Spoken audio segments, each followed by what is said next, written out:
Hey everybody, how's it going? Oh, bit of a different start today, but hey, I want to have some fun with it, so why not? Cool. All right, so it looks like the stream is working. That's cool.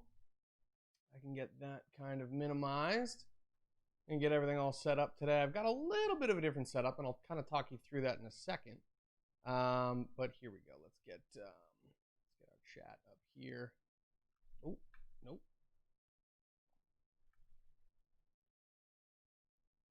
There we go. Okay. I'm gonna hop back in. I actually have to sign into our chat really quick, and then I'll be chatting with y'all. There we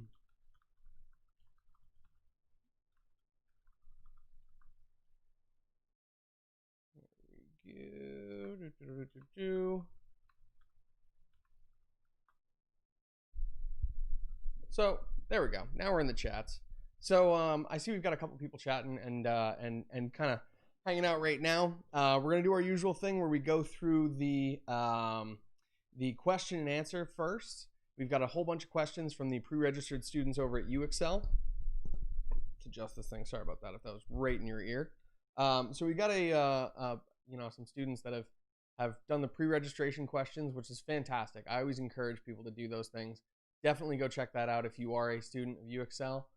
Hey there, Facebook user. Not seeing your name right now, but hey, what's up? How's it going? It's good to see you in the chats. It's always good to have people hanging out and watching these videos.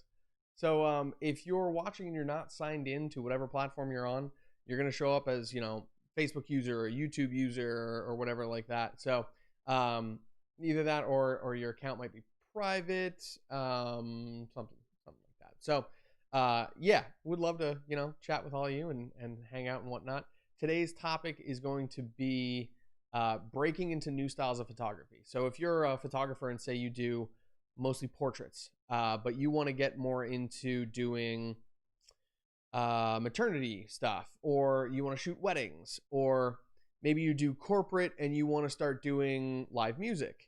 How do you get into those gigs, and how do you create that portfolio? Because the first question, I don't know about your experience, but my first question is always, can I see some, the question that clients ask me, potential clients, is, hey, do you have any example material? And if you don't have any example material, it can be really hard to get these things out there. So how to, create that example material, how to then find those clients and opportunities and capitalize on them, and then also mitigating the response from that new service that you have offered. Like, I know there have been times where I've added a service and all of a sudden it becomes like everyone's favorite, or there's literally just no response. So I'm either marketing my service incorrectly, or in the other case where there's too much response, then I need to adjust my prices. I need to adjust my scheduling. I need to do something to compensate for that influx of business, which is always awesome.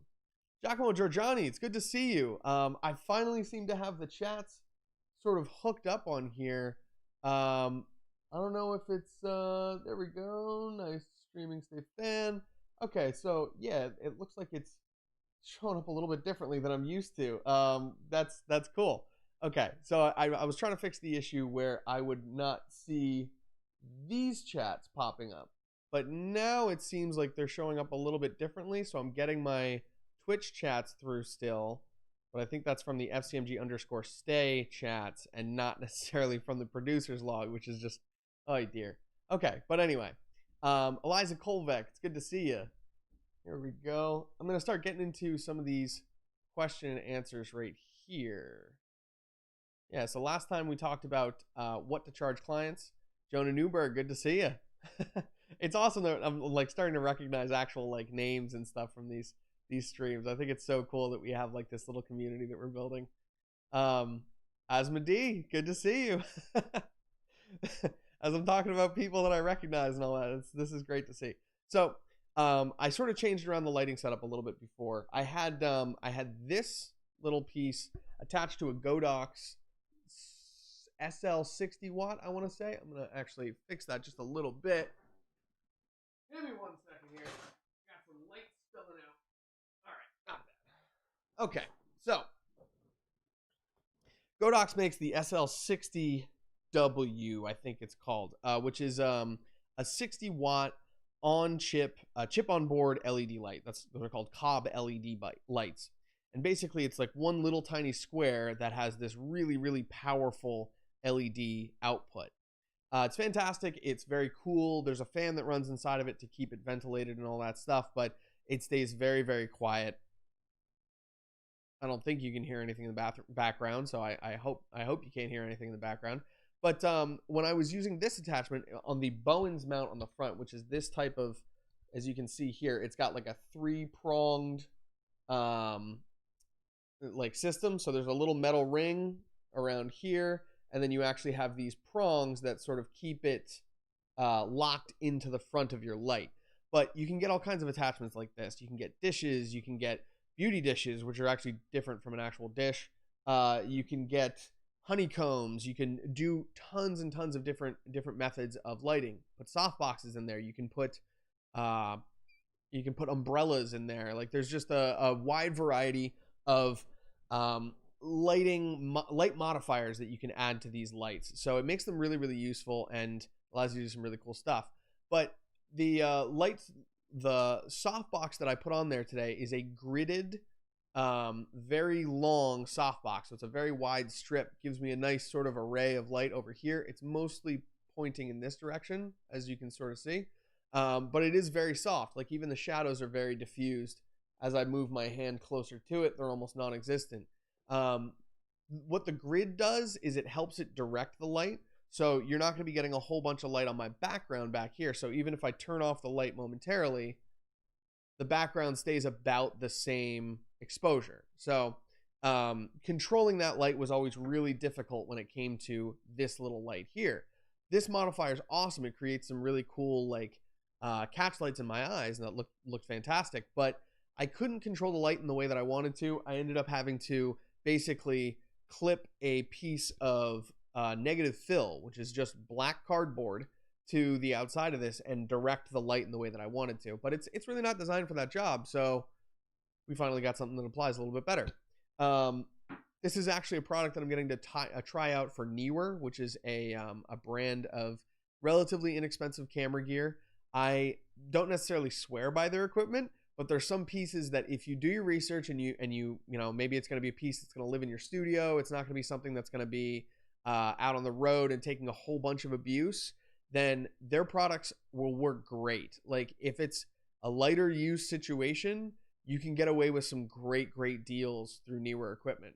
And like they have sort of a reputation, as far as I've seen, as not having the highest quality, but there's that fine line between spending way more than you really need to in order to get something that is absolutely solid and will not break ever and is like totally perfectly awesome, you know, and the items that will do the job for as long as you really need it to before you can upgrade again. So there's sort of this culture in disposable, like semi-disposable camera equipment, or camera equipment that's like inexpensive to the point that it doesn't really matter if it breaks. You can afford to grab a new one, but it pays itself off relatively quickly. And that's the part that I really like about it. It's being able to bring this stuff on a gig or use it on a live stream or some other form of content where it's not going to break the bank at all, and I can actually pay it off relatively quickly. James Bass, good to see you. He says, I have some newer gadgets. They're not the best quality, but the price is very good. That's totally true. And it's one of those things where if you find that perfect application for that piece of equipment, you know, spending $10 on that thing is totally justified. So it can really work in your favor. I've found some cool products for them. I've found some products that, you know, I use them and they sort of fall apart a little too quickly, but I also tend to put a lot of stress on the equipment that I get. So if it's working for me, typically it'll work in a lot of other like normal situations. So that's good. Here we go. Where do you get your newer equipment, from China or US? I believe it's the US one. The like the cards that I get in all of them are always from the US representatives, VIP@newer.com. But who knows? Honestly, it's through Amazon, so I don't go direct to the company. We go through Amazon so that I can do these products, and I can offer additional reviews, and I can raise my Amazon like status, my account status, which is a big part of my work. Like I do a lot of Amazon reviews, and I review a lot of products, and I help companies kind of troubleshoot their products sometimes too. Like Newer, before, I've gotten in touch with them and been like, hey, listen, this thing doesn't work because X, Y, and Z. And they've come out with new versions since then that I see have included those designs. So I hope that there's a lot more people that are also adding these, you know, these, like giving their feedback to these companies, because a lot of times, like, this item doesn't have that feature because they just didn't have the ability to add it on there or whatever. Or they weren't aware that that was something that, you know, their customers would be really looking for. So it's kind of an interesting balance when working with companies like this, but they can really benefit from your feedback. So definitely send the messages, do those reviews, you know, get in contact with them and tell them what you think of their stuff and how it could be improved and what your usage of it is, because that's vastly different, you know, depending on who the producer is. If I want to do Amazon reviews, do I have to email the companies and ask if they are interested? If like I would say my best bet on that, your best bet on that is the items that you have already purchased through Amazon. Go into your Amazon account, and there's a little tab up at the top that says My Orders, and you can go into there and you can see all of your past orders. You can go through, take a look at items that you have handy, or you know, you could show off how they're being used. Like, say if you have a light up in your home studio or something like that, take a photo of it in use, or take a small video and talk through the product a little bit and post that with your review. Adding a photo or video, first of all, raises your ranking a whole lot on Amazon. Your profile does have a ranking, by the way, and you can check that in your Amazon profile. You go to My Account and then Your Profile, and you'll be able to find that number. But getting those reviews for items that you already have can help you gain the traction in your Amazon account that you'll need for companies to actually start messaging you. So there are some people out there that do this sort of thing, that get in contact with, you know, different companies, and because they've gotten in contact with so many companies, they can pass along their information to you. I have a couple of reviews like that. Honestly, if you're interested, send me a message on Instagram, FCMG_stay, or FC Media Group, which is my company, Full Coverage Media Group.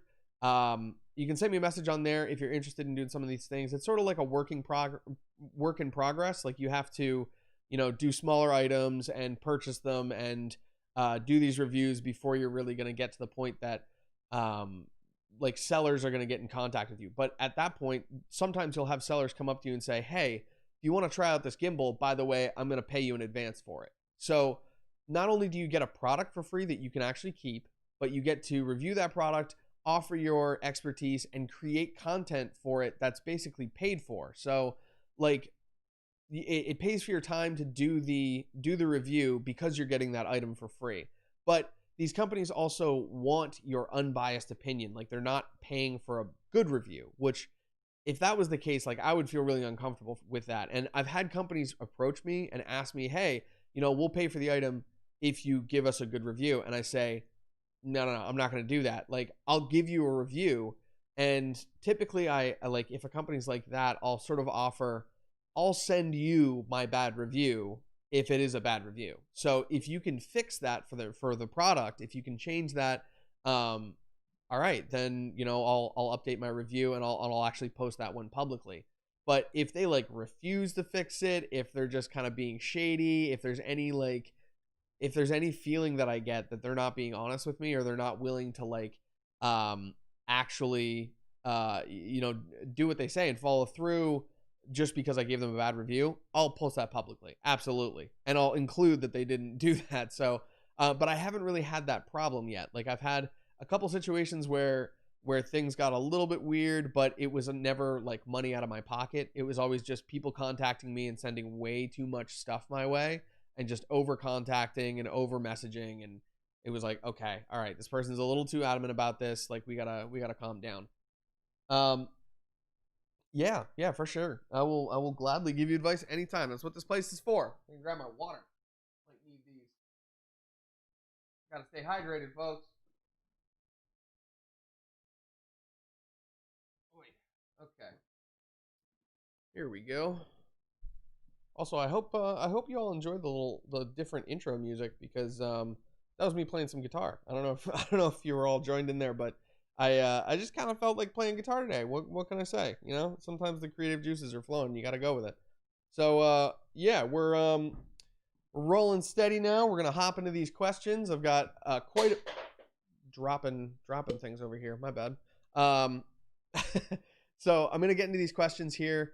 The first one is from Aldina Love. The question is, I have a potential client, but they are making me jump through all kinds of hoops to get the job. They want a detailed proposal, and they want to contact some of my previous clients for a reference. They want sample photos for food photography, even though my portfolio only consists of portrait shots.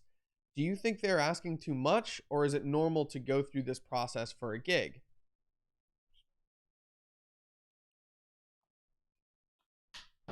This is a fantastic question, and it totally ties in with what we're going to talk about today. Topic that we were going to go over was breaking into new styles of photography. So you mentioned that they're looking for sample photos of food photography, and your portfolio consists of only portrait shots. So what can you do to kind of fix that? So first of all, we all eat meals on a daily basis. Like, there's always food that we're seeing on a daily basis. So like, maybe you could take that opportunity if you have lunch, or if you have a dinner that you're working on. Wanderer for Kier, by the way. Sorry, there's people popping up in the chats, and it's great to see them. So if you have like some sort of you can make like a little desktop setup, so you're able to take your lunch, literally like make a meal, or make some food, or have a friend over who's really good at it and be like, hey, listen, I'll buy the food if you can you know, whip up something really nice for me and let me take some photos of it along the way. Take some photos of the preparation process, the cooking, the plating at the end, you know, try and make it look all nice and set your scene up. Like, there's a really good product photography video by Peter McKinnon. He's a YouTuber. I'm sure a lot of you are familiar with him. He's really, really big, and he keeps blowing up even bigger on a daily basis, basically. So he's got this great video where he goes through how to set up product photography shoots, and how to use things like, you know, a chunk of wood that looks really cool to set like a scene for your products, and you know, adding in natural elements like a little sage bush or whatever, like a little house plant in the background. Doing things like that can really spice up your product photos. So that's a good resource to look at for that. But basically finding a place to, yeah, James Bass says, yeah, his YouTube channel really snowballed within a short while. Yeah, there's a great video on his growth over the first year and how he made it to 1 million followers or subscribers so quickly. Like, it's just meteoric rise to fame, you know? So what you're basically going to want to do is create example material if you have that time to do it. If it's, now I should preface all of this. I would say the effort's worth it if the gig is big enough. So if you know, the client is paying like $2,000 or $1,000 or, you know, just something greater than your normal daily pay. If it's outside of your normal like income range, then maybe it's worth a little bit more effort to land this client, because who knows, maybe they have a ton more gigs like this and they could really fill out your schedule with higher paid gigs than you had before. They could become that like low effort client, like once you get through that door, that they're just going to go to you every single time. Because the impression that I get whenever a client is like asking me a whole lot of questions, it's either that they really don't know how to vet me and they just want me to sort of like help them, give them more info on me and figure out, okay, all right, this is what he does, this is what he can do, as opposed to them having to search through all my social profiles, my website, et cetera, et cetera. I don't have the link for that video, James, but I'm sure we can find that. I'll take a look at that after this question. We'll try and find that. But yeah, if you're like the flip side of that coin is maybe they got burned by a photographer in the past, like someone who said they could do all this stuff and they're like, oh yeah, totally, I got your back and it's gonna be great, don't worry about it. And little do they know this person has no experience at all whatsoever, and they're just kind of getting swindled by this person. So I've run into clients like that where they have a huge barrier of entry. Like they're gonna do everything they can to make sure that you're not gonna be bad in any way. And like the nice part was, once I got through that threshold, once I got past that threshold and convinced them, hey, listen, I got your back, I'm here to help you. It's not like, you know, I haven't done this before, I've been doing this for a couple years, X, Y, and Z, showed them portfolios, experience, all that stuff. Once I got them comfortable enough to actually hire me as their freelancer, they've given me tons and tons of work since then. It was a real low barrier of rehire, but the barrier to actual hiring was a little bit intense. Ashley says, I missed the conversation, how to work meeting. What video are you looking for?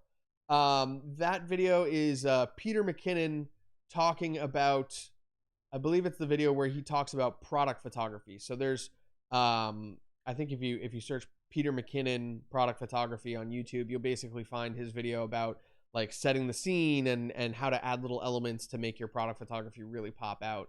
But we were answering a question from Aldina Love, which was all about like how many hoops to jump through to get that gig.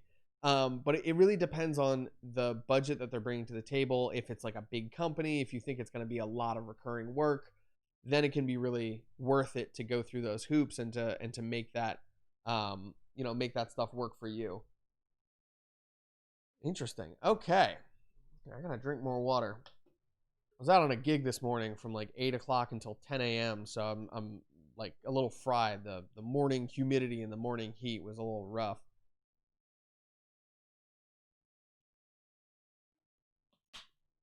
Let's see here. Ashley is posting something, I believe.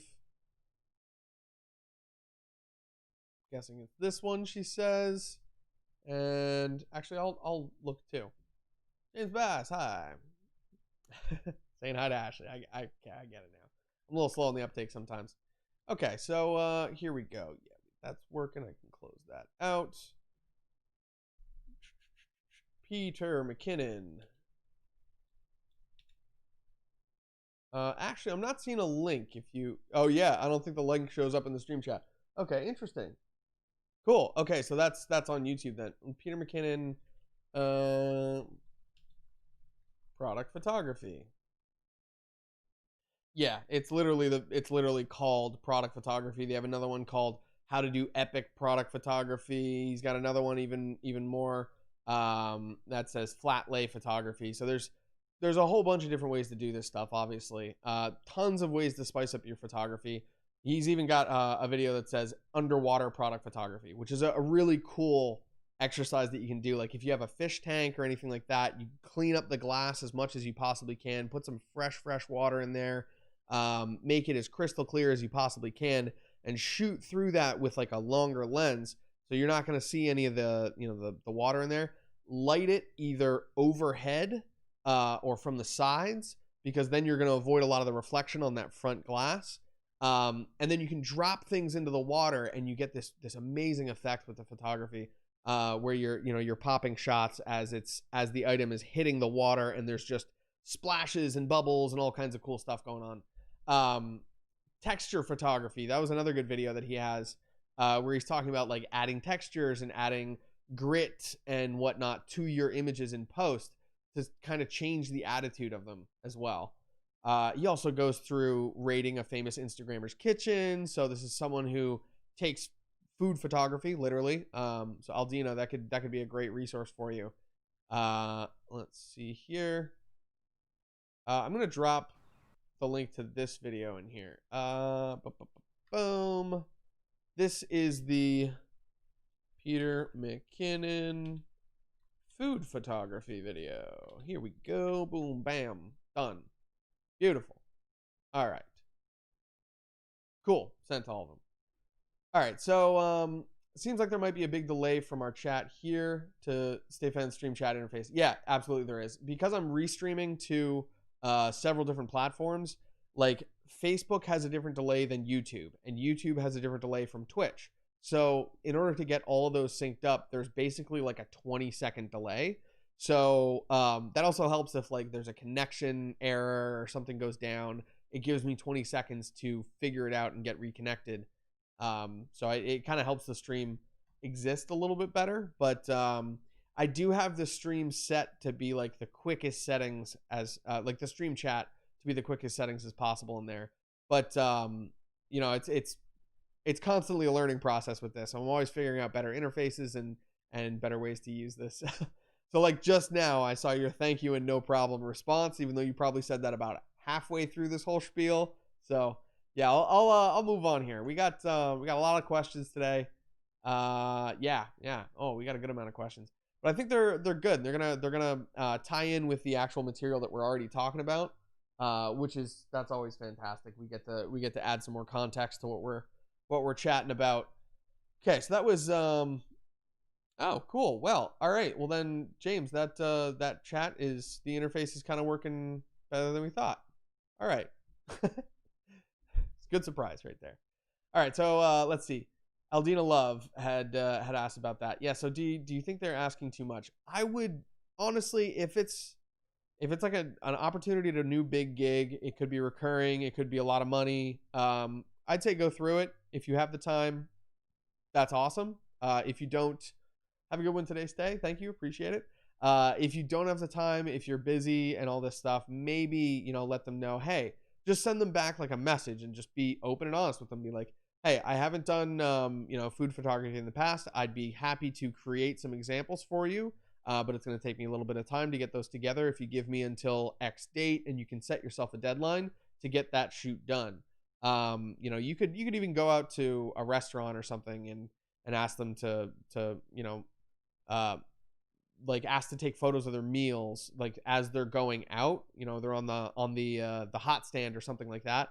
Ask to take photos of their meals as they go out after they've been plated, and you'll send them those for a free promo. Like there's some good ways, and we're going to discuss more of those ways to get those portfolios strong and working for the gig that you want to get. Okay, so Jaguar Singh says, or that could be Jaguar. Either way, awesome name. He asks, can you recommend the best scanner to scan some of my old photos? I want to make sure I can get the best quality scan possible without losing data. Okay, so you're going to be looking at the DPI of your scanner. There are some scanners that have dedicated like film negative scanning abilities. I think there's actually one right back here. I might be able to grab this really quick.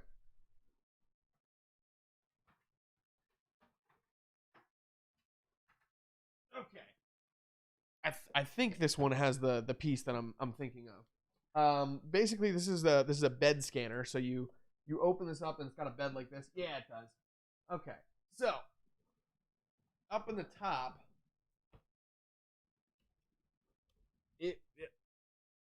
you see that strip in the middle? This thing right here allows you to put film negatives into this little strip right here. I'm gonna put this thing back here. So that allows you to load film negatives into your scanner and scan them at really, really high quality levels. So like that thing I think goes to about like 12,000 DPI, which typically if you're if you're scanning something, you're going to go at like 300 DPI. So that packs in a whole bunch more detail into your scans.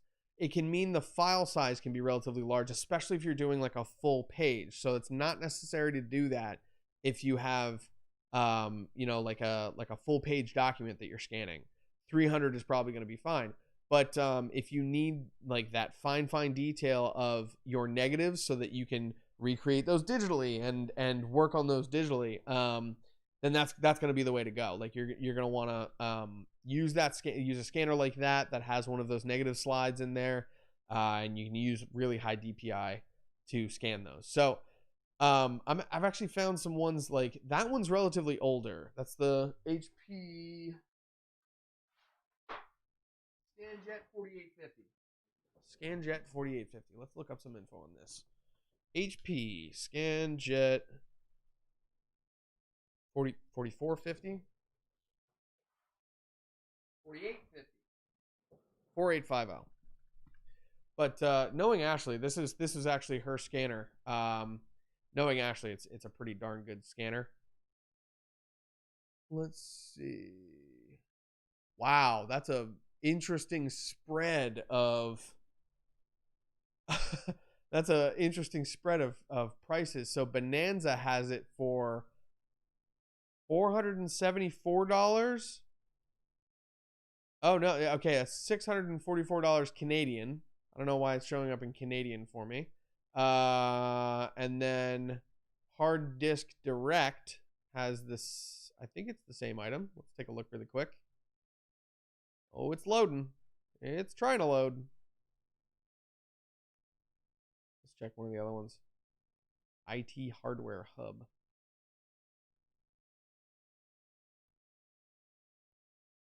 Base only. Okay, this one's, see, this result came up as like $73, which sounded ridiculously inexpensive to me. It does say base only, but stylish scanner comes with high quality scanning and press editing tools, scan documents, multiple. Oh, I mean, it sounds like it's a scanner from the description. It sounds like it's the full scanner.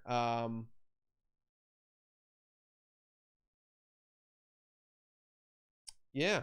Huh. Okay, let's check this really quick. HP, boom. It might just be a part number that they're talking about here. No, that is yeah, wow, that's a full scanner. Okay, so on Amazon and a couple of different places, you can get this particular scanner at up to 4800 by 9600 DPI resolution, 48-bit color, which is insane. Good God. Scan up to 4 slides or 6 negative frames at the same time. Adjustable lid accommodates bulky items for clean scans. Make copies and enlarge. Reduce 10 to 2000%. Wow. Cool. This is a pretty powerful scanner. It's actually listed as a photo scanner, so you're supposed to be able to scan photos and negatives and wow, that's cool, and slides and all that stuff too. That's cool. But yeah, definitely do your shopping around if that's the case, because I'm seeing ones for $700 almost. I mean, I guess that was Canadian, so it's like $450, but still, that's like the price of these things are all over the place. But that it's a couple years old, so yeah. Okay, so the resolution you can do is up to 4800 DPI. Does 48-bit color depth though? That just blows my mind. I just started working with a 10-bit monitor from ViewSonic, and the color is phenomenal. Like, it's super crisp, and everything looks really like there's none of that. Like, sometimes if you take a video of the sky, you'll see different layers as if it's trying to be a gradient, but then there's like hard stops every now and then. That happens when you're shooting an 8-bit video. When you shoot 10-bit video, it's going to smooth out a lot of those because you go from, I think it's 256 colors to 1,024. It's a big difference in the amount of color you actually get, and the color depth and the color rendering, all that stuff. It's wild. Okay, so yeah, definitely check out photo scanners. There's some good deals that you can get out there. This one you can probably get for under $100. And I don't know, Ashley, have you had good experiences with that photo scanner? I haven't used that one yet. I just obtained that one from work, but Epson scanners definitely Yeah, do a really good job. That one that one's an HP, but oh, that one's an HP. it Okay. from the specs it looks great, and there are places that are literally Yeah. still selling it for about $450. I don't know what newer computers it might be compatible with. Yeah, I got it for free from work because we didn't have a use for it at work anymore. Simply because it had the negative scanner capabilities to right. scan negatives and slides. My one that I used all through school was Oh, you're an good. Epson V30, I believe. Epson V30. V30 or V300. It's like a photo perfection thing. It does scan up to 8.5 by 14, I think. That one? Yeah, that looks about right. Oh, yeah, it's the black one that you have upstairs, right? Yeah. That Okay. one's does really, really nice jobs. I've scanned in images for kids' books. I've scanned in textures to put in backgrounds Oh, of things. Has some really great settings right within the scan thing, and it's super easy to use. You can cool. literally just put an image on it, hit a button, and it goes to your computer. So, Yeah. yeah. Also, to everyone who doesn't know, this is Ashley. Hi. I just wanted to make sure you had water and everything you need before I go upstairs. I do. We're good. Thank you. Cool. Awesome. And thank you for your opinion on that. I mean, we appreciate it. No problem. Yeah, I love Epson. There's probably a newer model out, but Gotcha. Okay. So, yeah, there might be a newer model out than that. These are the ones that Ashley used while she was in college and going into, her post college careers. We still have them. I'm pretty sure they work. We're gonna have to give them a shot sooner or later. But these things seem like really, really good quality for what they are. Awesome. Looks like you can get the Epson Perfection V30, which is the one that Ashley was talking about, for around $75, $57 on eBay, up to around $140. So the prices really vary there, but these are some great ones. Just take a look and make sure that it's got high DPI, something around like 4800, and like a photo bed, so you can actually put your negatives into that photo bed like that. Awesome. That was a really good question, and thank you, Jaguar Singh. I'm not sure. I can't tell if that's a Q or a G in your name, so I apologize for butchering the pronunciations on these. I've been doing that. I've been getting that my whole life, so this is like the karmic return for me not, telling people to pronounce my name correctly. Cool. Okay, so let's move on to our next question. It's Kelia W asks, I recently started a freelance photography business. I have no online reviews. Actually, I don't even have a website yet. I made an account on Yelp and Trustpilot. I want to ask my old clients to post reviews of my services. Am I allowed to ask for reviews? I thought I read somewhere that this isn't allowed on Yelp. I'm not too sure what Yelp's policies are, but as far as as far as I've seen and as far as I know, always ask for reviews. There's very few people that will just inherently go to your website and leave a review or find you on Yelp or whatever, unless they're upset.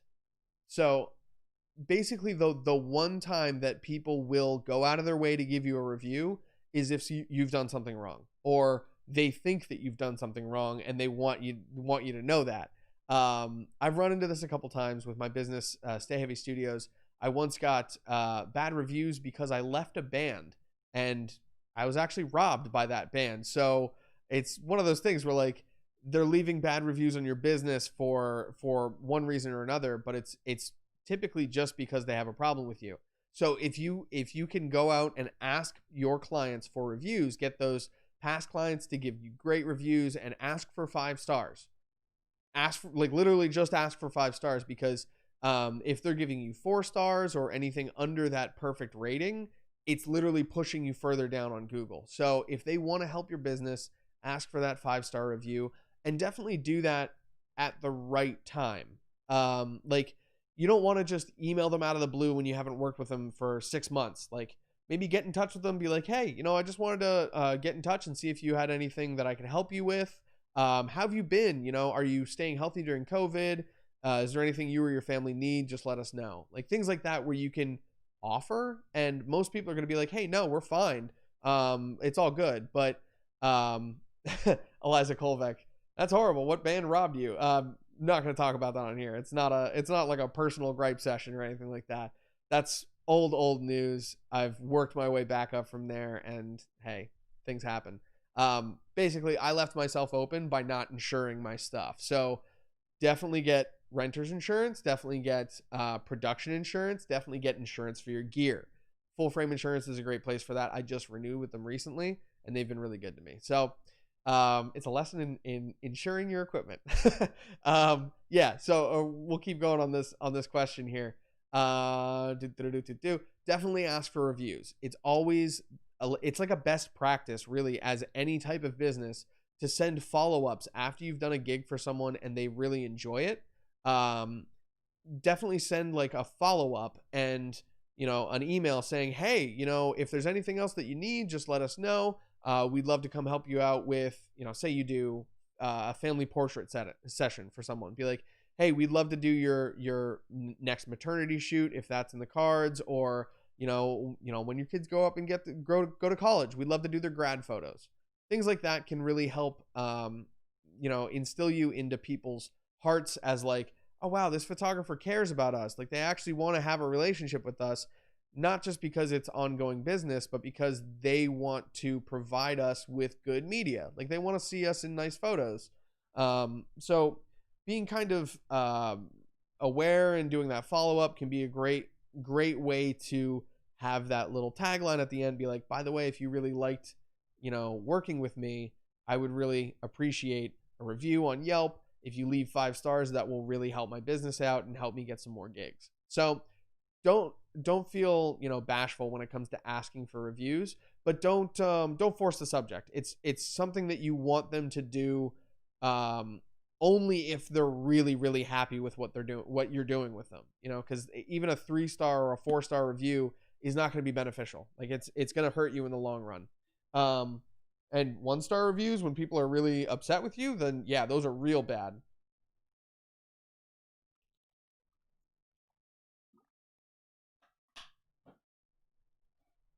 Also, I would almost suggest, if for those photographers and videographers, like you creative professionals out there, that maybe something went wrong in your last gig. Maybe a piece of equipment broke and you couldn't complete it correctly. Maybe your SD card totally fried on the way home, or your camera, exploded, and now those images are just gone. Like, something happens where you cannot fix the problem, and you're gonna have to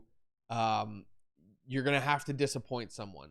That can be a good opportunity to not only admit that you've done wrong and contact this client and try and do your best, but it's also a good time to start going to other clients that have had a really good experience with you and try and get those reviews in the books. Because if a client comes to your website and drops a 1-star review, because they're upset, you haven't been clear with them, you messed something up and you haven't been honest with them, and you haven't cleared up that situation, that 1-star review is gonna be that much more like, I don't want to say valuable, because it's not like something that you value.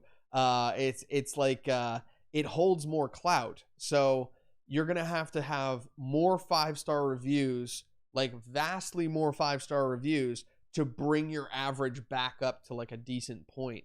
I had something like 27 or 28 5-star reviews on a webpage that I had, Stay Heavy Studios, and then I think it was like 2 people came to my page. They had heard some rumors and all this stuff, and they decided they were going to come to my business and they were going to drop 1-star reviews. Well, at the time, I only had like 2 or 3 reviews, so it really brought me down. I was at like a 3.2, but it took like 20 more reviews to get up past like the 4-star point. Like, it was just crazy. It was a crazy amount of work to get those reviews in. People were obviously like, people who I had really worked with were super forgiving, and they're like, oh yeah, absolutely, and they got their friends to do reviews. There were honestly people that I'd never even worked with that were coming to my page and leaving 5-star reviews to help out with that situation. But it still felt like dishonest to me because those weren't people that I had actually worked with, you know.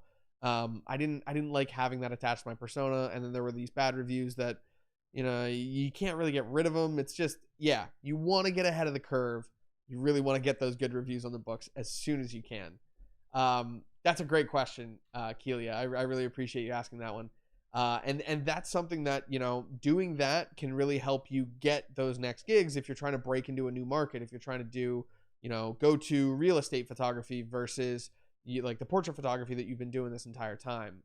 It can really help you say, well, look, you know, my other clients really love the work that I do and I value their opinions. I ask for reviews, and, you know, if something goes wrong, they can review me. You know, so obviously if you have a 5-star review from a bunch of people, that's a great way to give that social proof that, hey, other people really love the work that I do. I think you will too.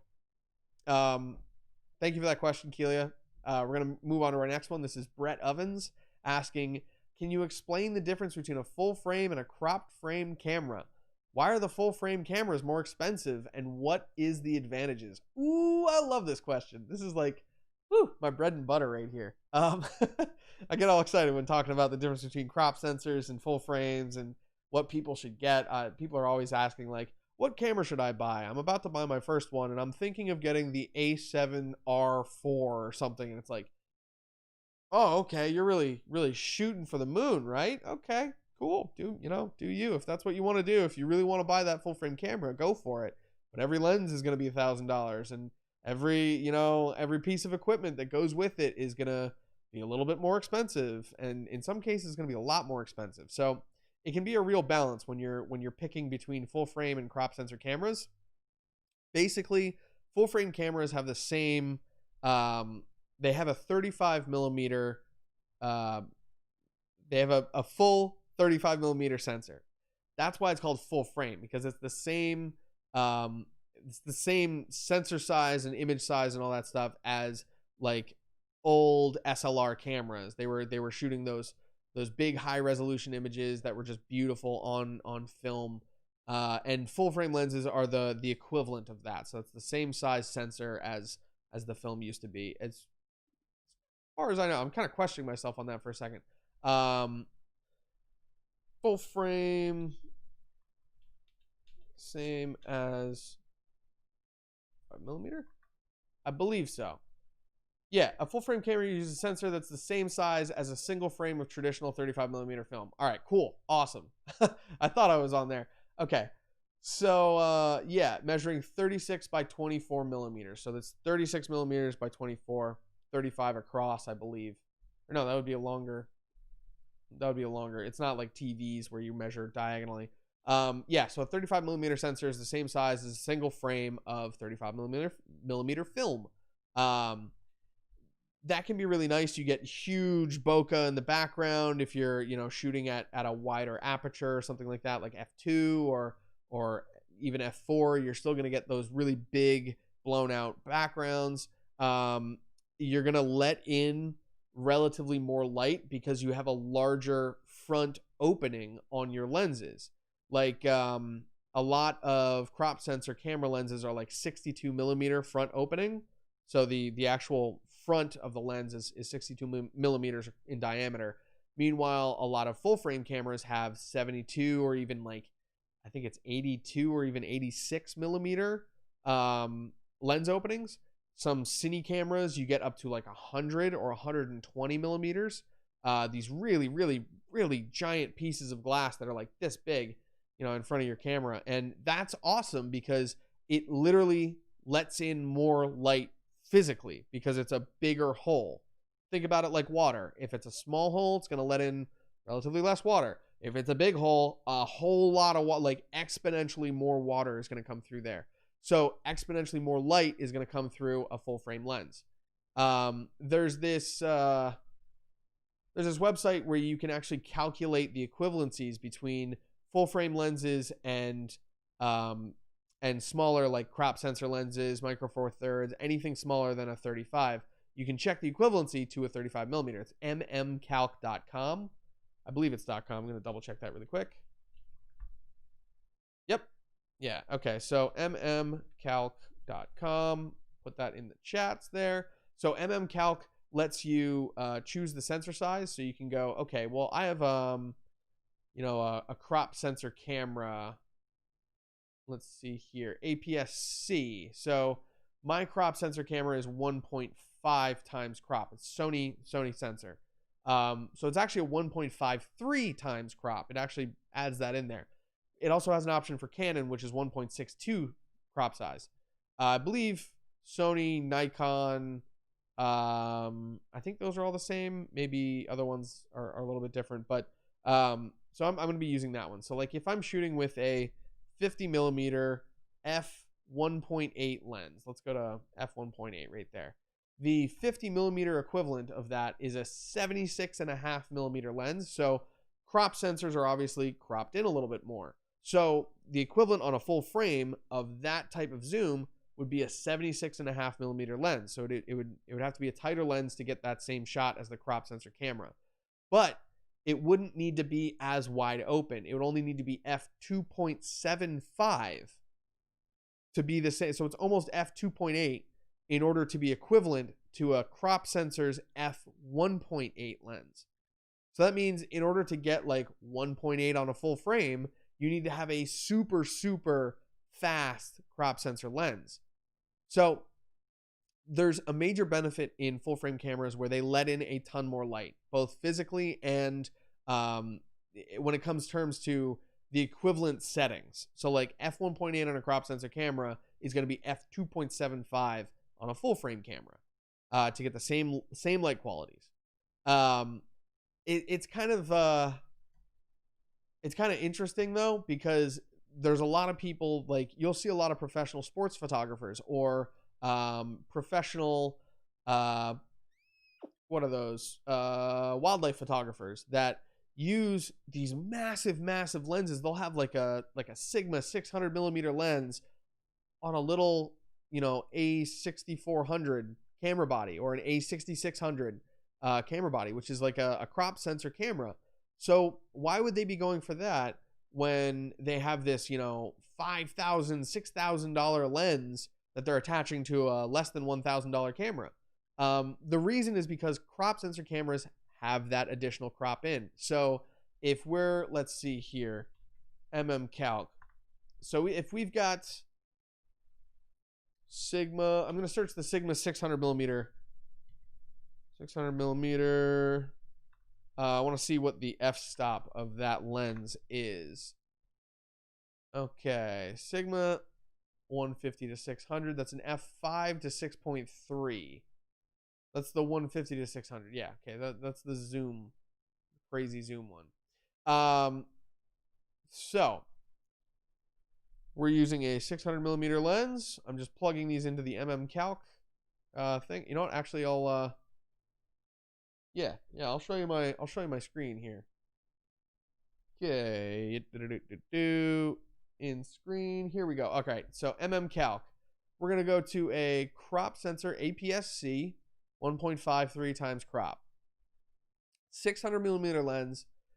The f-stop is gonna be, let's see. Let's go to the f6.3. Let's go to 6.3. There we go. All right, so the equivalency is going to be almost 1,000 millimeter lens. So you get an additional 318 millimeters out of that lens just because you're attached to a crop sensor body. Also, the depth of field, like your image would be a lot sharper. You'd have more like a deeper area of sharpness, that focal area in your shot, because it would be equivalent to an f9.64, almost f10 shot on a full frame camera. So it would almost be harder to get that focus and to land that so perfectly if you were on a full frame lens of the equivalent size. The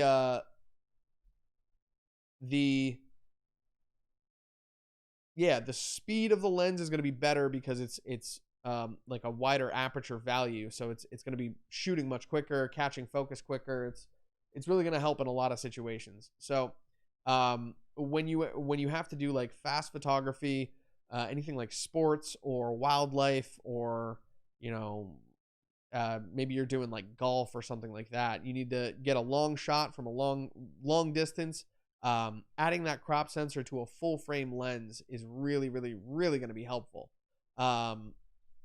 That's a great question. I'm glad that we got into that one. I'm gonna check here. Keelia W. Okay, so or no, that's Brett Ovens' question. So another benefit of crop sensor cameras is everything that goes on them is a lot less expensive. So for instance, I use the Sigma trio of lenses for, what is it, maybe $1,200 total. You get a 16, a 30, and a 56 millimeter lens. All are f1.4. All have incredible clarity. They're very fast. Their autofocus is great. Like, there's a lot of points that I really like about these lenses. And to be completely honest, it's oh yeah, I should probably switch back to my, here we go, single shot. To be completely honest, it's a very easy system to use. Everything's relatively smaller. It's a lot less heavy. I can hold the camera in one hand and click the lens on with the other. Things fit in the palm of my hand versus being a little bit more clunky, a little bit heavier. And yeah, some of that can be like, a lot of people like the weather sealing that a lot of full frame cameras have. A lot of people like the heavy magnesium alloy bodies because they're a little bit more durable. But that also means they're a lot heavier. So it really depends what you're trying to do. If you're trying to pack a bunch of gear for a travel trip, APS-C is like the way to go. If you're doing, you know, huge shoots inside of a studio warehouse where you have people coming to you, full frame's great. Like, I would use full frame if it was practical for me, but it's not. I like, APS-C is what I go with because it's just a lot faster, it's a lot smaller, it's a lot lighter, it's less expensive. There's just a bunch of reasons that really work for me. And because I'm shooting video, you know, I'm going to be shooting in 4K. I'm going to be shooting in, you know, HD, 120 frames per second, stuff like that. Full frame kind of doesn't really look the way that I want it to look. It looks more like someone using a DSLR. It looks more like someone using, you know, like you could say a super high-end film camera. But the film cameras that I really like are super 35 millimeter size, which is APS-C. So it's a slightly smaller 35 millimeter. I think it's 35 millimeter if you flip it on its side, basically. But yeah, it's working for me, and in the end, really, it comes down to what works for you. So yeah, that was Brett Ovens' question. I hope we got into some of that. I feel like I got to go back in the chats a little bit and get some of these questions in here.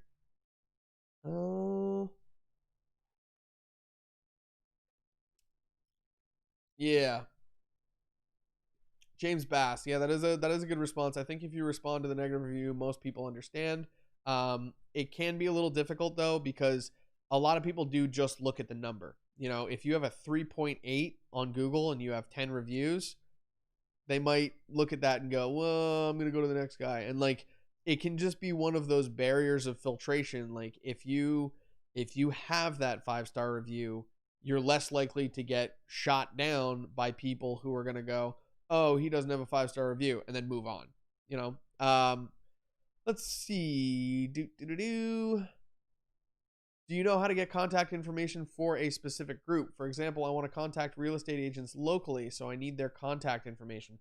Jonah Newberg, I believe, yeah, have a page on the group website with all their contact info. I would Google their name if you don't know. That's awesome advice, Ashley. A lot of places, especially if you're in the United States or Canada, they use MLS systems, and those MLS systems have listings with contact information on each of them for their relative, for their prospective agents. You can also go through like just house purchasing websites and contact those people, but contacting them through there sometimes can be seen as solicitation. And you know, if they have little notices that say, you know, only principals apply, like they put that on like job ads, but the wording would be a little different. I'm trying to think of what it would be like.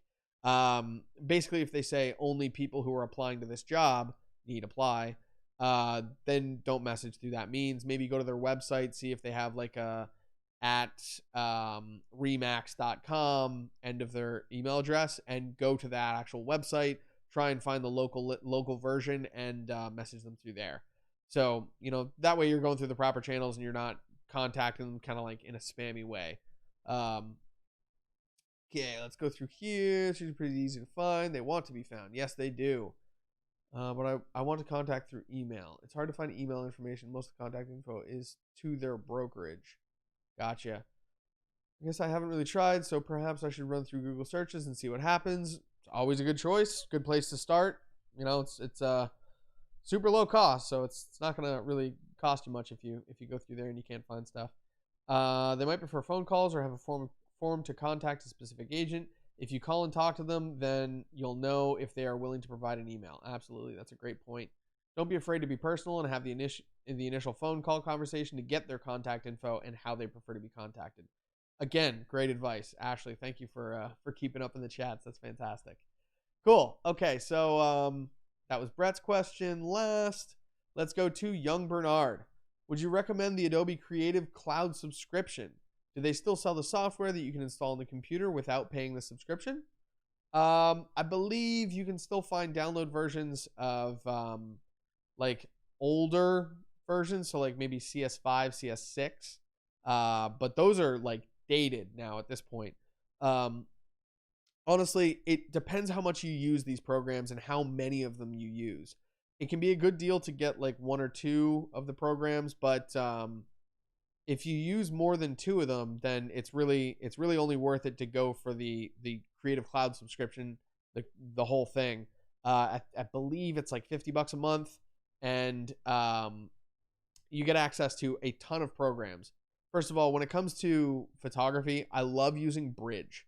Bridge is a program that allows you to go through your images and actually star them, add metadata, organize them in different ways, rename them, batch edit them, like do all kinds of stuff like that. So I use that as my initial, like, okay, these are all my 1 stars, these are my 2 stars, and then these are the ones that need a ton of editing, so I'm going to give them a 3 star or something like that. I can organize my images without actually having to move them around and like put them into subfolders and all that crap.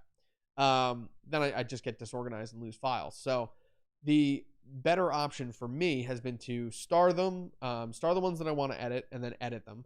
And then sometimes I typically what I'll do is I'll do an initial like camera raw edit, just get them all kind of in the ballpark, and then I'll have another round where I star the ones that need Photoshop, and then those will go into Photoshop and I'll do some actual editing on those.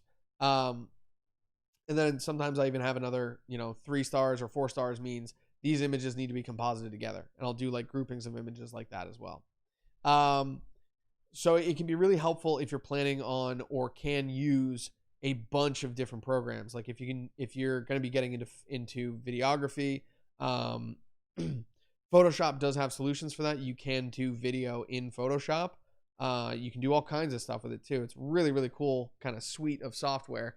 So if you are just editing photos and you want to kind of experiment with video editing, that's a good option. But if you know that you're going to be doing a whole lot of video stuff and you're going to be ingesting files and reorganizing stuff and creating projects and just really, really going to town on some video stuff, then you might want to look into the subscription, like the cloud subscription.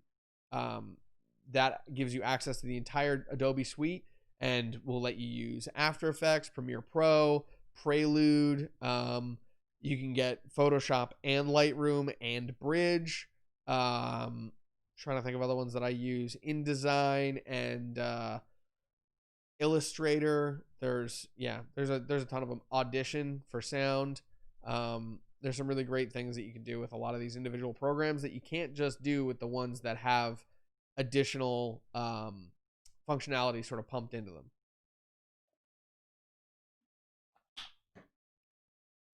So, oh wow, my throat's kind of getting me. So in short, yes, I would recommend that. I realize I have not gotten the Instagram feed going, so I'm gonna get that popped up real quick. Here we go. We will introduce them momentarily. I'm gonna get them on their little stand here. Here we are.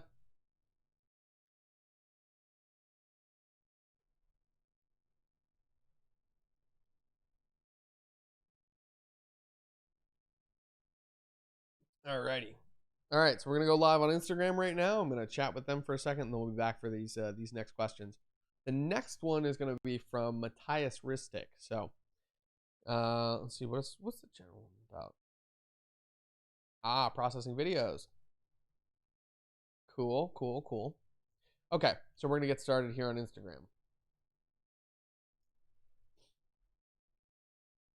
Hi there, Instagram. Welcome to another FCMG Producers Log sponsored by UXL. Thank you for joining us. If you want to join in the chats, definitely head on over to UXL on either Facebook or YouTube, or the Full Coverage Media Group Preview Crew. You can apply to join into that group and help us, review other people's creative content. Or you can also find me on Twitch, FCMG_stay or FCMG_producers log. If you chat into any of those, then your chats will actually pop up on my computer screen, which is right over here, which is right behind you. Because I am currently streaming to a bunch of other people. So here's everyone else.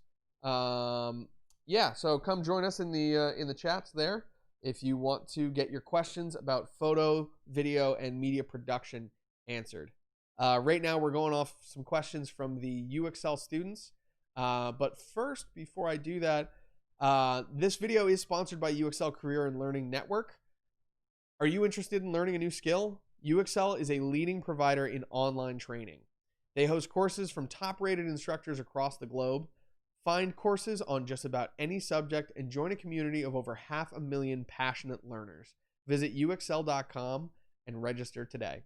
So, anyone who is registered on UXL, you're getting newsletters and emails all the time about these live streams. So we're happy to have you. I'm glad that you're joining us.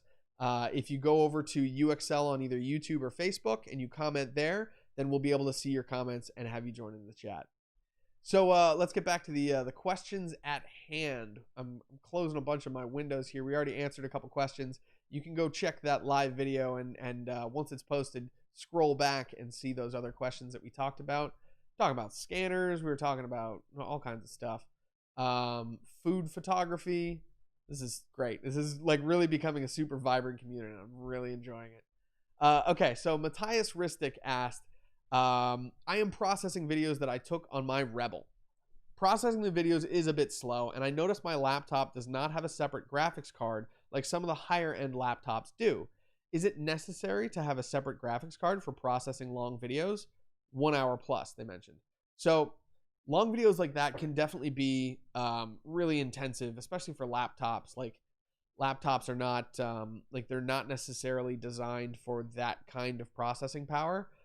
Being able to like scan through projects that are super, super long like that can be a little bit difficult. Yeah, okay. So it's let's see.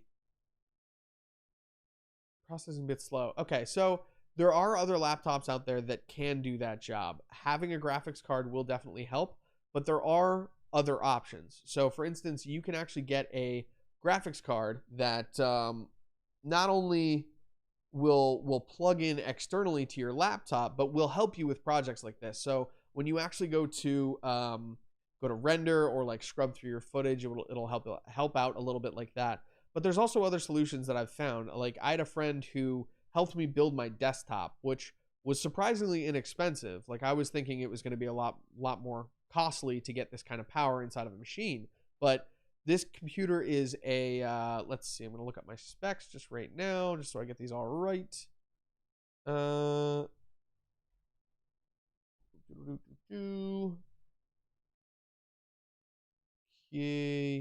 I forget where I find this, but I know I can find it.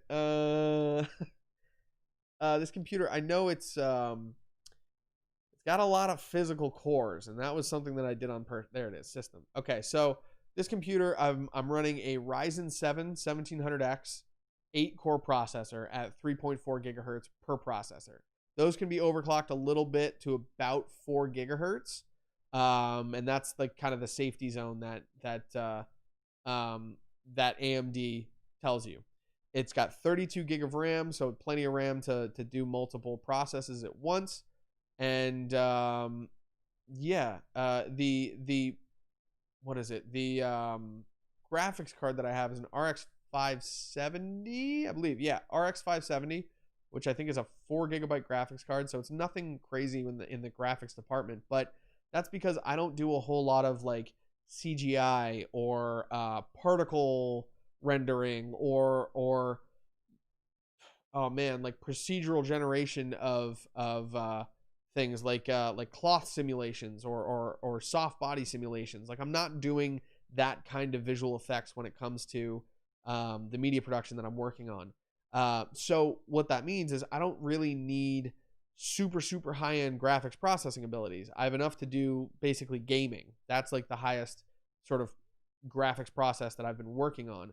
But um, when it comes to the amount of cores that my computer has, that's much more important for the rendering process. So when I'm taking videos that are not CGI or 3D or doing any weird like special effects on them, there are like 2-dimensional special effects work totally fine, but 3-dimensional stuff, volumetric stuff, anything with like procedural generated or like simulated anything is going to be a lot more difficult for your computer to process. Is going to take graphics processing power to actually complete. So with the renders that I'm doing, it can be mostly handled by the actual CPU. Because I have 8 physical cores, there's a whole lot of CPU power to process these things and to crank it out real fast. So like just the other day, I did like a 10-minute video, took like 4 minutes to render, which years ago when I was working on a dual core PC and my graphics card was I think 1 GB. It was really difficult to render things like this. Even on my MacBook Pro's mid 2015 MacBook Pro, had upgraded everything and it still just was like chugging along. But that's because that laptop in particular is not made to handle the heat that comes from processing things like that. So the processing power was being overtaxed. I had turbo settings on there, so it would sort of overclock a tiny little bit. Didn't really do that. It mostly just helped it run more stable. But yeah, upgrading to a desktop like this, which only cost me about 4 years ago, only cost me about $800. You can get some serious power in a custom built PC. It's really easy to build them. I honestly had never done it before. I tried it the first time after watching a couple YouTube videos and I got it just right. I had a friend help me out with the software, making sure everything was running correctly and getting bloatware and all this crap off of it. Getting Windows installed, etc. But yeah, it's definitely like there are definitely ways to upgrade to that point and get that sort of power without like really breaking the bank. So I feel like you might be able to find systems around $500 that would do some great work. Obviously, a PC would be your best bet.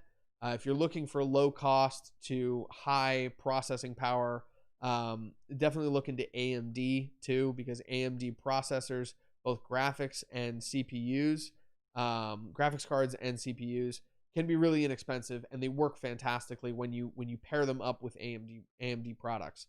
So do some search into that and find yourself some stuff that you can either upgrade to, or if you can't afford an entire PC, you can always just get the graphics card and get one of those USB graphics card like PCIe docks, I think they're called. So you can plug your graphics card into this thing. You can run stuff directly out of there and you can plug it into your computer via, I think they're like USB 3.1 or some of them are Thunderbolt. Like there's different connectors that you can use and get that really fast processing speed. The other thing that you can do to help speed up your laptop is instead of having a hard drive inside of it, if you hear something spin up and it's a physical drive that it's like moving, a faster solution would be to switch that out for an SSD, and those can be ridiculously inexpensive. I've purchased SSDs for well under $100, and they still work fantastic. PNY has some good ones.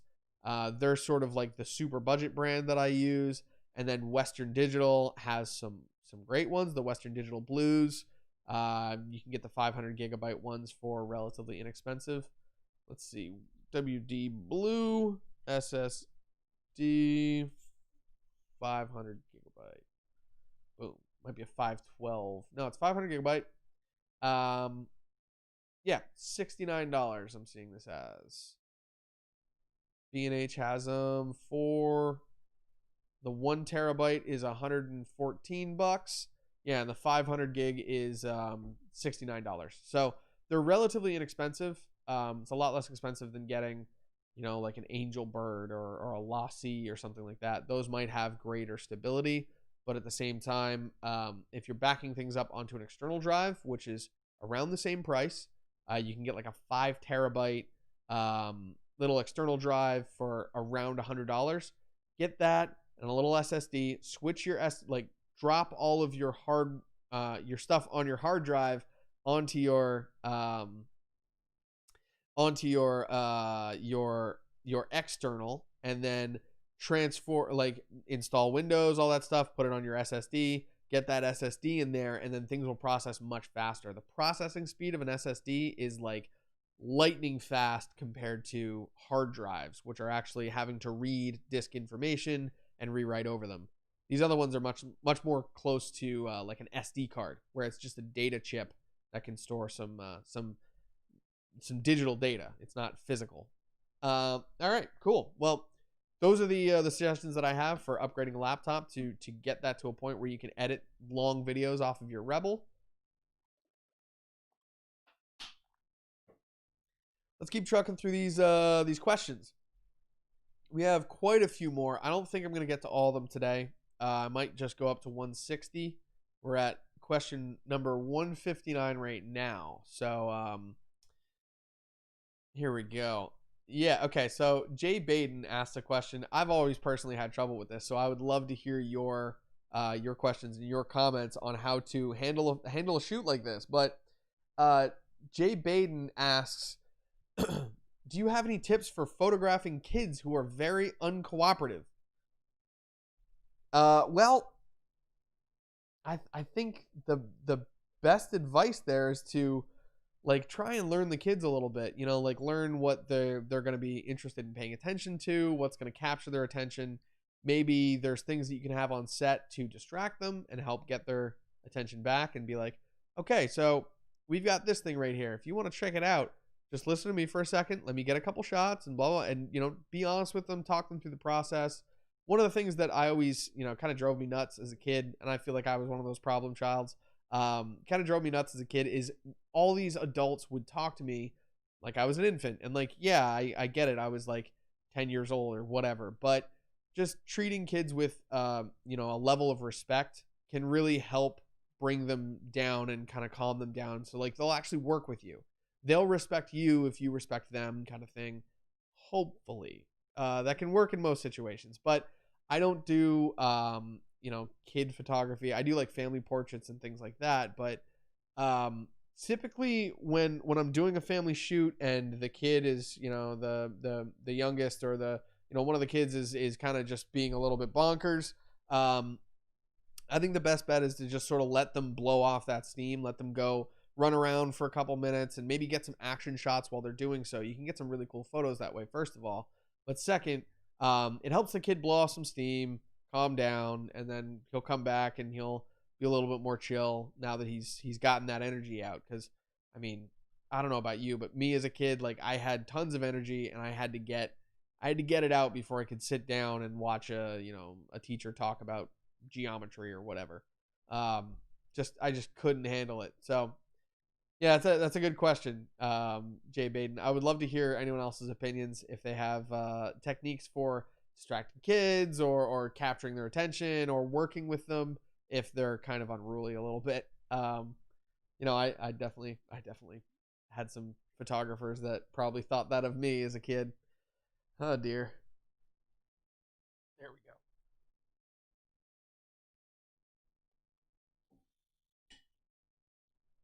Okay, so I'm just going to do one more question today. Today's going to be a little bit of a shorter session, about an hour and a half long.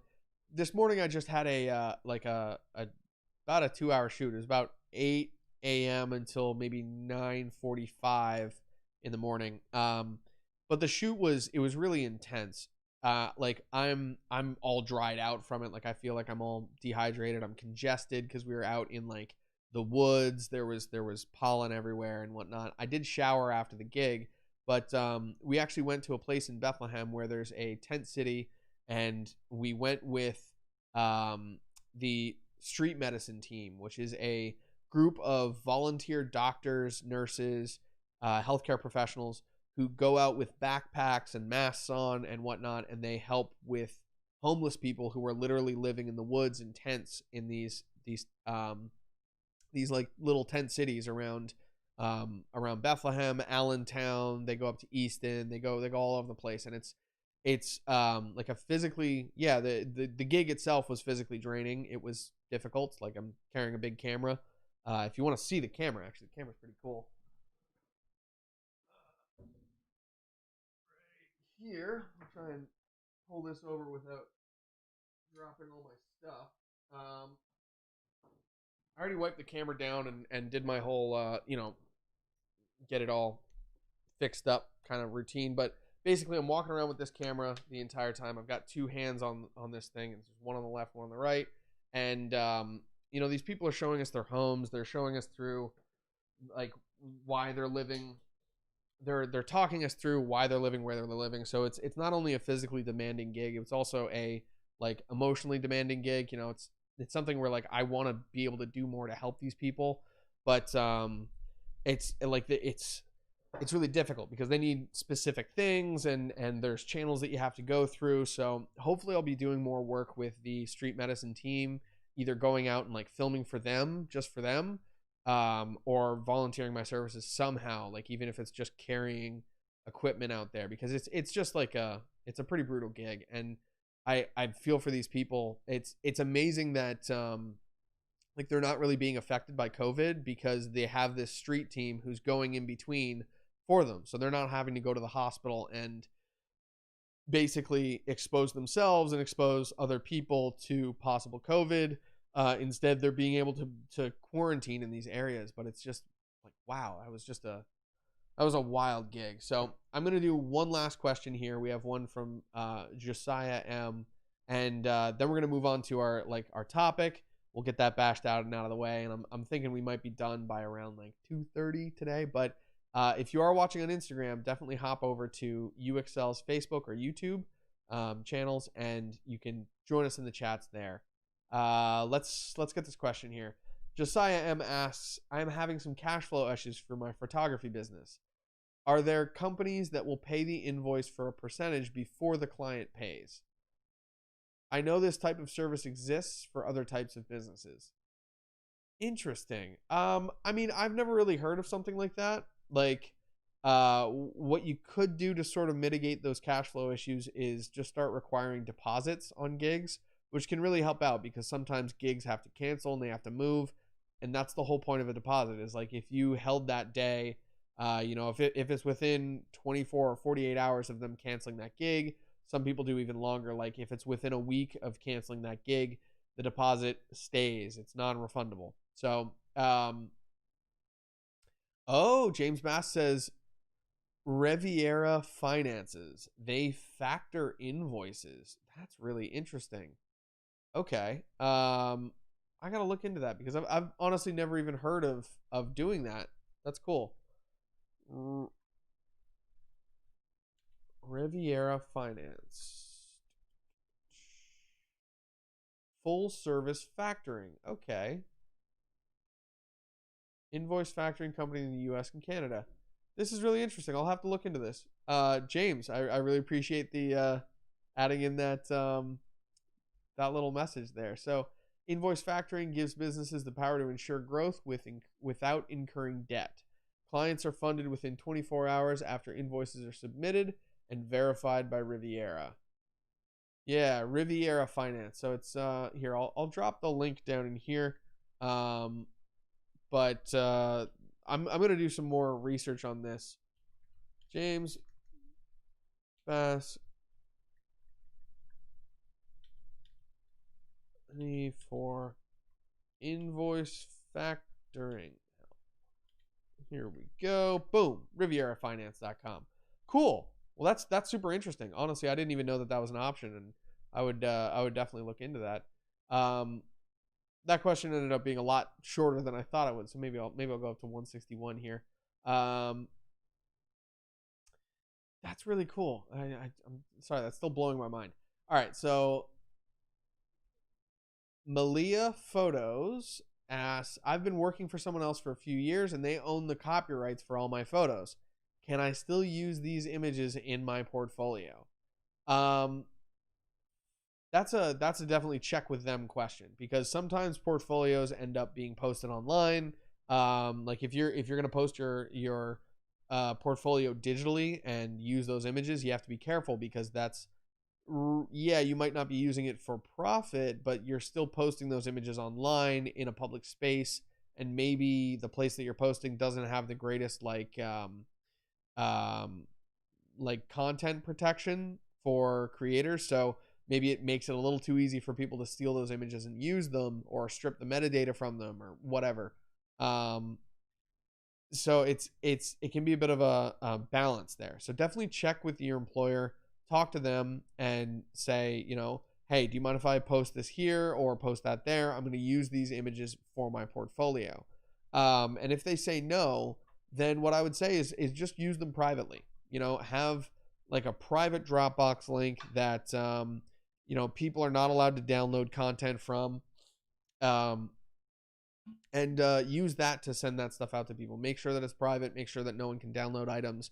Make sure that it can't be shared. Make sure that it's not searchable on whatever platform that you're on. And then, you can kind of go ahead and use those, because they're not going to be out in the world at all. It's not really going to be something where you're advertising like that these are your images. You're not necessarily using them on as promotional materials on your personal content. So I think that could be I think that could be something that you can definitely get away with without like really stepping on any toes. But asking the employer and contacting them is often the best bet.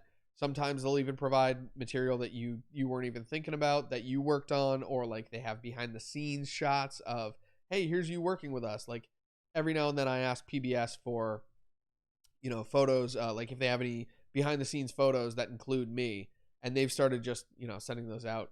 How's it going, Peyton the Swede? Good to see you. If you're chatting on Instagram, the Instagram chat is going to end relatively soon. This live stream only lasts for about an hour on Instagram, but we do go a little bit longer, and we talk about other concepts on UXL's Facebook and YouTube channels. Also, the Full Coverage Media Group preview crew is streaming this right now. Hi to everyone on the preview crew. That's a place where you can join if you join our Patreon, become one of our patrons. Patreon.com/FCMG is a great place to go. You can get involved into our preview crew, where you can post materials and get feedback from creative professionals. But you can also get added to our Discord and either join us in games, or you can send me direct messages and get in touch with me, and even have like one-on-one video chats, one-on-one calls, and all this stuff, where we we figure out the problem that you're working on and help you find a solution. I'm always happy to answer your questions, so you can always feel free to ask me anything on Twitter or on Instagram. FCMG_stay is my name. And ask me anything about photo, video, media production. If I don't know the answer, I'll help you find it.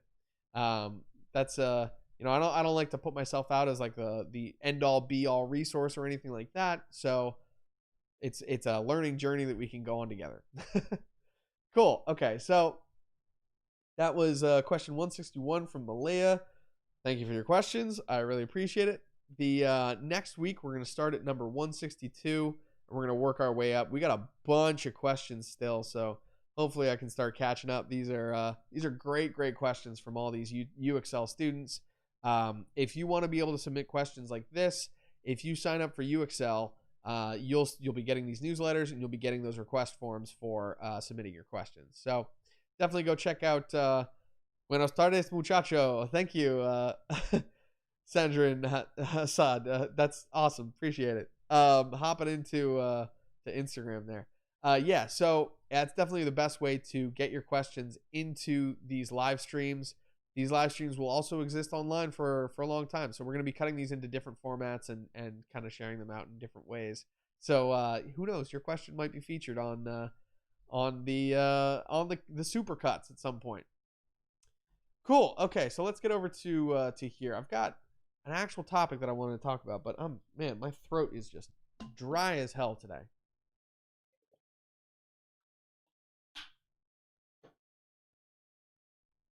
Ate a ton of food yesterday for Father's Day, and I'm pretty sure that I just just should have been drinking more water all day long.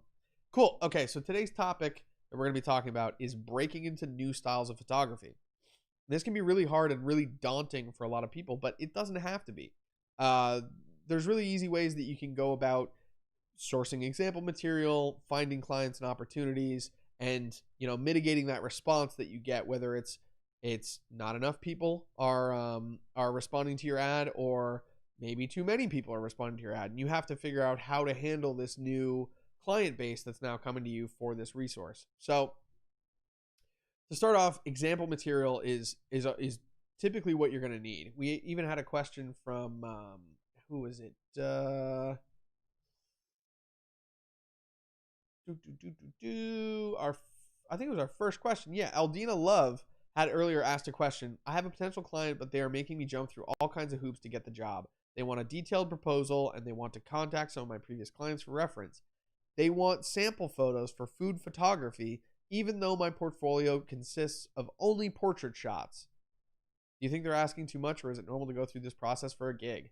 I do think that it's normal to go through a bit of a hoop process to get these new gigs, especially if it's going to be a recurring client, if they're going to be spending a lot of money with you, if you're filling a role where like it's a recurring gig, then they're gonna make you jump through some hoops to make sure that you're effective at what you do. But there's some cool ways to source example material like that. So you can either, say your friend has a restaurant. A great way to source material for food photography is talk to your friend who has that restaurant and say, hey, do you mind if I come by and take some really nice shots of plates as they go out? Like if they can get dropped in the spot for 2 seconds, I'll pop a couple shots off, and then they can go fly out to the customer. I would just love to get some product shots of food, and I will share those to you if you let me do that. Setting up a TFP gig like that, so time for print, time for photos. There's different definitions that people say and I can't think of the word for that. What the abbreviation stands for. Setting up a gig that's time for print.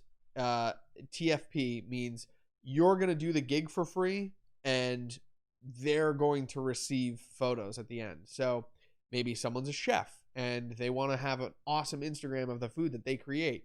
So you can get in touch with them, talk to them about, hey, let's do a product photo shoot. I want to get some images that I'm going to use in my portfolio to get gigs of this style, but I'll do it for free and I'll give you images. People love that. It's great. It's a great way to network. It's a great way to also impress past clients that you've already had. So if you have a client that's been around for a long time, say, hey, you know what? I can do this for you for free as long as I get to use these images in my portfolio to advertise that I do this type of stuff now. And that's a great way to get in, experiment with that style, learn the ins and outs and figure out what the pain points are going to be. So like, if you're doing food photography, you're going to want to have a lighting setup and maybe like a backdrop, because say you go to this restaurant and you go to take photos of your friend's food and they have like a really bland little countertop or just something that doesn't look good. You're going to have to bring along like a little chunk of wood or even just like a cutting board or like a little, like a sprig of cilantro or celery or just something to sort of spice up that scene, to add some context to it and to make it stand out a whole lot. We talked about, specifically for food photography, we talked about Peter McKinnon's video. I believe it's called Food Photography, literally called Food Photography. And he's got some great stuff on there. Some great advice on how to get those food images and get some images that, like product images in general, that you're going to be really proud of. So Another way to do this is to go out and produce these things on your own. You know, like if you make meals at home, take the opportunity, make a meal, plate it, set it somewhere nice, and do a photo setup, or maybe like put a little bit of a little bit of the food aside and set it up for an actual like photo gig. Then you can get those images that you're going to need to build your portfolio and start doing those gigs. Um, yeah, it's okay. So I've got a couple of bullet points here. It says test gigs offer free or discounted to current clients, especially your long-term clients. It's a great way to increase your relationship with current clients and also get in touch with them, see if they need anything else. Like maybe you'll actually get a paid photo shoot at the same time, and then you can just turn around and be like, okay, let's do some of these, food shots and get these for the portfolio. You can go out and try to produce them on the sly. Like maybe you don't advertise that you're doing a test, but you're going out and you're shooting documentary material. Like, okay, so today I'm going out to this business. I contacted them. They said I could come by and take some photos for them in exchange for this. You can use the documentation of that process. Like if you decide that this is a service that you're going to offer, you can use that documentary of the process as like example material. Like you can send someone a video that's 10 minutes long. It's like, okay, so we just got to the restaurant and I'm going to take some shots. We're going to see what we get. All right, here's the first dish. And then it starts showing images that you've already taken and edited. That's a great way to get gigs of that type, to show people that you have that humility of like, hey, I'm willing to learn, but you also have some really awesome and engaging example material then. Great way to get gigs that way. So yeah, let's see. The last, yeah. So that's example material. Getting your example material that way. Sourcing it for free is the way to go. I have done gigs before where someone asked me, hey, do you do this type of photography? Like we need some help, and I go, yeah, sure, of course I do. Thinking, well, I can kind of do any type of photography, so why not? Let's give it a shot. And the main issues that I was having was I would learn about the problems I was going to have while I was having them. Like it wasn't something where like I was as prepared as I would like to be. I showed up, I didn't have, the exact right equipment. There were some little pieces that I would have wanted. There are some questions that I would have asked the producer. There, excuse me. I need a sip of water here. There's all kinds of other information that I would have gotten before even going to that gig or even saying yes to that gig. So these TFP shoots, these free shoots, these spec shoots, they can be really helpful for finding the hangups in the process. So like things that are going to take especially long, gear that you might need to bring on gig, things that you'll need to make it truly effective. And then, okay. So the next thing that we're talking about is finding clients and opportunities. So instead of doing that first paid gig and being like, yeah, I know, I totally do this, and jumping into it and then having problems and having to fix them. If you do get a gig like that and someone comes to you, say, hey, you know what? I'll give you a half off discount because this is going to be one of my first times doing this. I know that I can do this stuff, but it's going to take me a little experimentation to get it perfect.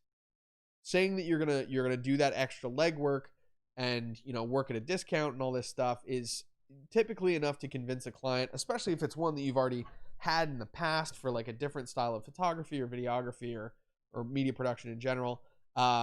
It can be very, very helpful to get them convinced that you're the right person for the job. You can talk to those current clients too and see if there's other areas in which you can help. Like if like I've gotten gigs before as a videographer for weddings, and while I'm not nearly as comfortable as a wedding photographer, it's something that I could do. So every now and then, I just like to ask and see if that's something that they have need for. Can I net really quick? If it's something that they have need for, if it's something that there's like a gap in their manpower there, like maybe they need another person to come in and do some photos every now and then, I can totally help with that. But I don't want to burn that bridge and do a bad job for them, so I might sort of mitigate and offer some sort of discount there. So say like, hey, let me do the first one and see how you like it. If you really enjoy it, then you pay me like a normal gig. If not, then let me know and I'll figure things out so that I can do better next time. Maybe they can give you like a low pressure environment to do that in. Weddings are a little bit higher pressure, so it might not be the greatest time to say, hey, let me learn how to do something new.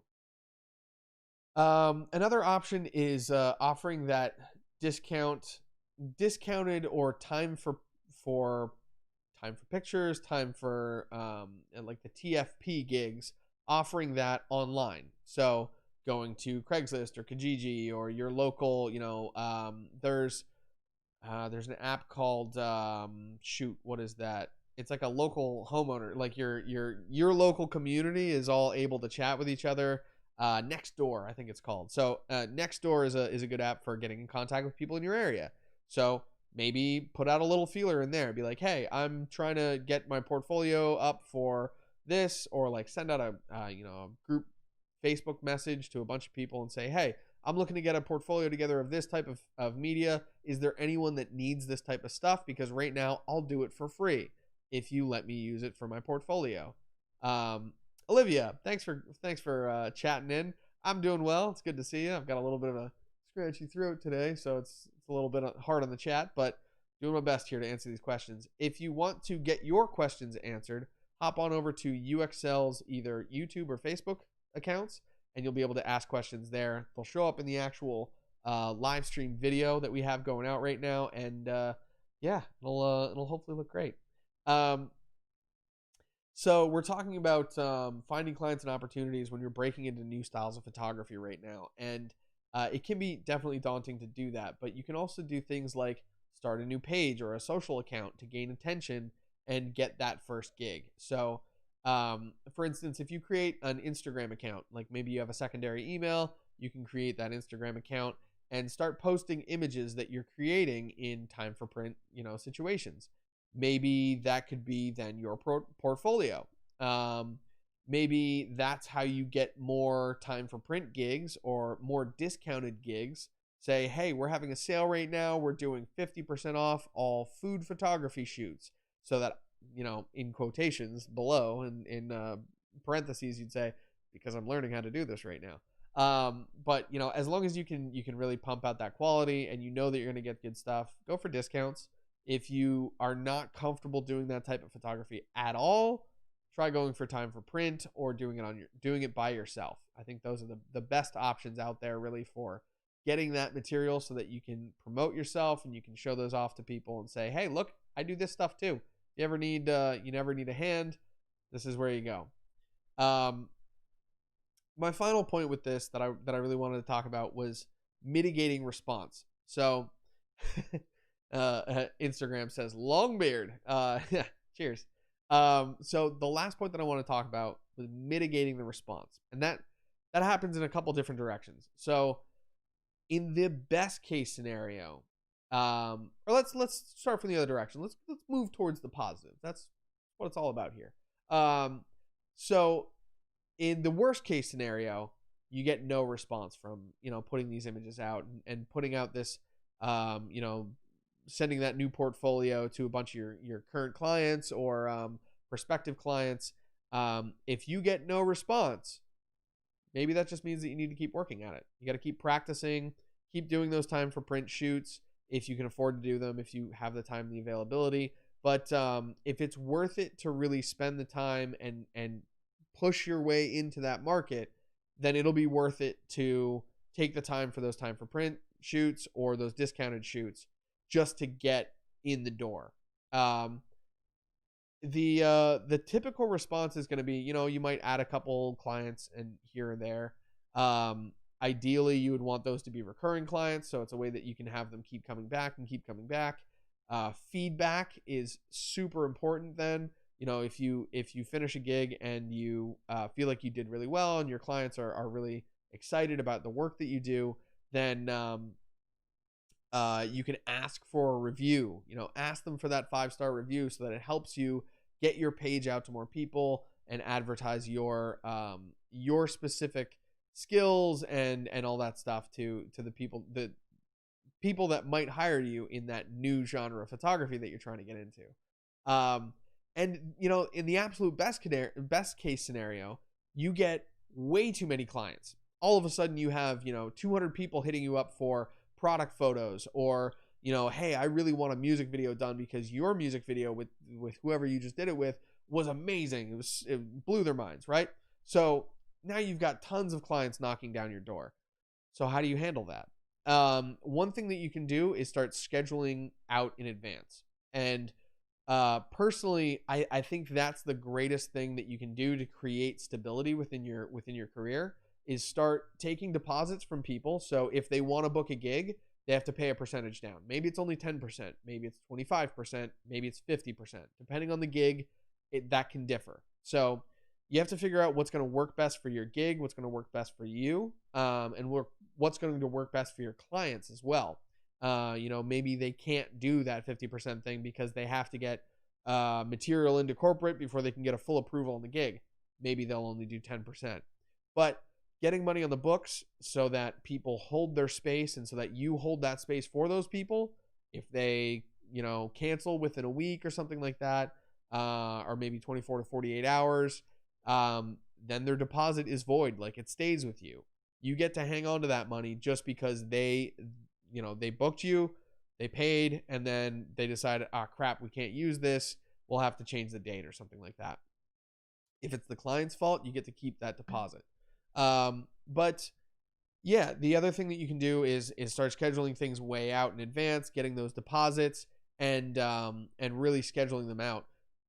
Or you can raise your rates, and then it becomes highest bidder type situation, where you pick and choose the best gigs that you want, and the ones that don't fit your specs, you can start to say, hey, I'm sorry, this isn't something that I can really handle at this point. I have a full schedule at the moment, but here's someone that could really help you out with that.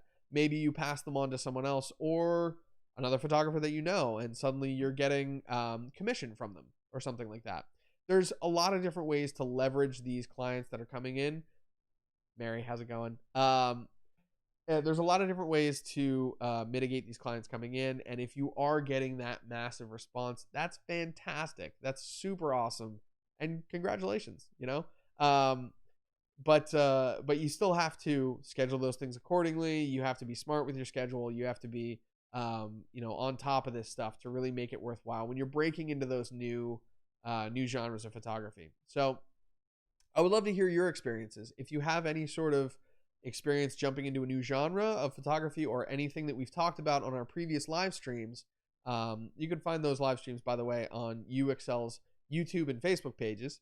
And also they'll be saved in the Producers Log Twitch account. So if you go to twitch.com/FCMG_Producers Log, all one word, you'll be able to find us there as well. And then you can actually ask questions, join in the chats, and those will pop up on the side of the stream right over here. Yeah, so thank you so much for watching today. I've got a ton of work to do today. It's just been a crazy busy week. Thank you for joining. If you'd like to support these streams, you can go to patreon.com/FCMG, and I would love to hear your feedback about that Patreon channel. If you become one of our patrons, you will get added to our FCMG preview crew, where you can post your creative materials and get some feedback from creative professionals from a bunch of different fields. Or you can also get added to our Discord chat, which means that you can send me messages directly. We can set up a phone call. We can chat through something. We can do video chats. You can even join us on some game nights. I also do streaming on Twitch, so check us out, FCMG_stay. I'll be doing game streams and whatnot every now and then, probably one tonight, actually. So you can join in, and during those, you can still ask me anything about photo, video, media production, all kinds of stuff like that. So thank you so much for watching. My name is Stefan Fulton. I'm a media producer. I live in Bethlehem, PA, and you can find me at fullcoveragemediagroup.com. Also, Full Coverage Media Group on YouTube and on Facebook. So thank you everyone for watching. I'm going to set the live stream to go out unless there are any more questions. But I'm going to have my microphone on for a little bit, and Instagram is going to be going for a little bit more before I end these streams. So I'm just going to kind of play us out. I'm going to play a little guitar, just plink around, and hopefully we'll see you next time. I'll be back here again next Monday at noon with the FCMG Producers Log. So yeah, I'm not seeing any more chats and questions in the comments. So we're going to go to this stream ending shot, and we're going to leave it there. Thank you everyone for watching. Appreciate it. Stay safe out there.